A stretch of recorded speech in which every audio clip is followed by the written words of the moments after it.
வணக்கம் மாணவர்களே.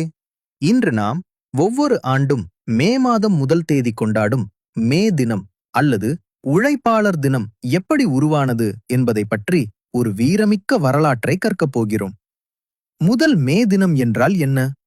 உலகம் முழுவதும் உழைக்கும் மக்களின் உரிமைகளை போற்றும் வகையில் கொண்டாடப்படும் தினமே மே தினம். இன்று நாம் அனைவரும் 8 மணி நேர வேலை என்று சொல்கிறோமே, அந்த உரிமை சும்மா கிடைக்கவில்லை, பல போராட்டங்களுக்கு பிறகு கிடைத்தது. இரண்டாவது, இது எங்கு எதற்காக தொடங்கியது? பின்னணி: 19ஆம் நூற்றாண்டில் அமெரிக்கா மற்றும் ஐரோப்பிய நாடுகளில் தொழிற்சாலைகள் பெருகின. அப்போது வேலை நேரம் என்பது இப்போது இருப்பதைப் போல இல்லை. அடிமைத்தனம்: தொழிலாளர்கள் ஒரு நாளைக்கு 16 முதல் 20 மணி நேரம் வரை வேலை செய்ய கட்டாயப்படுத்தப்பட்டனர்.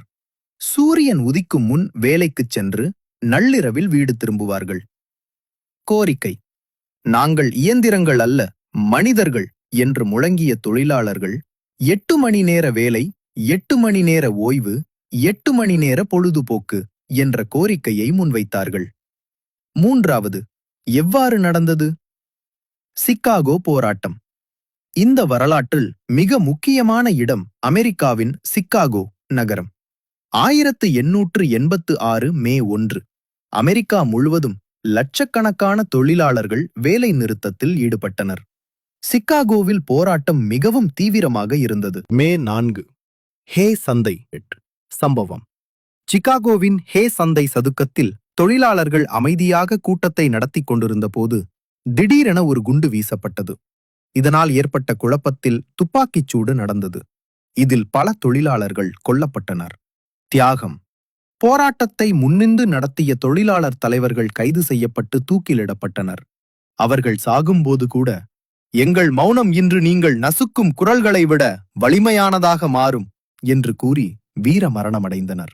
4வது மே தினம் அதிகாரப்பூர்வமாக உருவான விதம்: 1889ஆம் ஆண்டு பாரிஸில் ஒரு சர்வதேச தொழிலாளர் மாநாடு நடந்தது.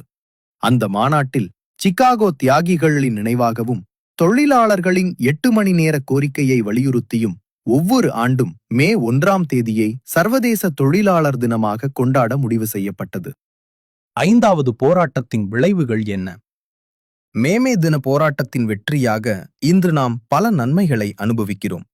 நேரக் கட்டுப்பாடு: உலகம் முழுவதும் 8 மணி நேர வேலை என்பது சட்டப்பூர்வமாக அங்கீகரிக்கப்பட்டது.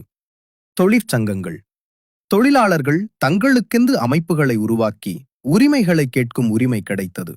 அத்துடன் தொழிற்சாலைகளில் பாதுகாப்பு மற்றும் குறைந்தபட்ச ஊதியம் போன்ற சட்டங்கள் இயற்றப்பட்டன. உழைப்பை போற்றும் விதமாக மே 1 அன்று பல நாடுகளில் பொது விடுமுறை அளிக்கப்படுகிறது. மாணவர்களே, நாம் இன்று பார்க்கும் பெரிய கட்டிடங்கள், சாலைகள், தொழில்நுட்பங்கள் என எல்லாவற்றிற்கும் பின்னால் ஒரு தொழிலாளியின் உழைப்பு இருக்கிறது.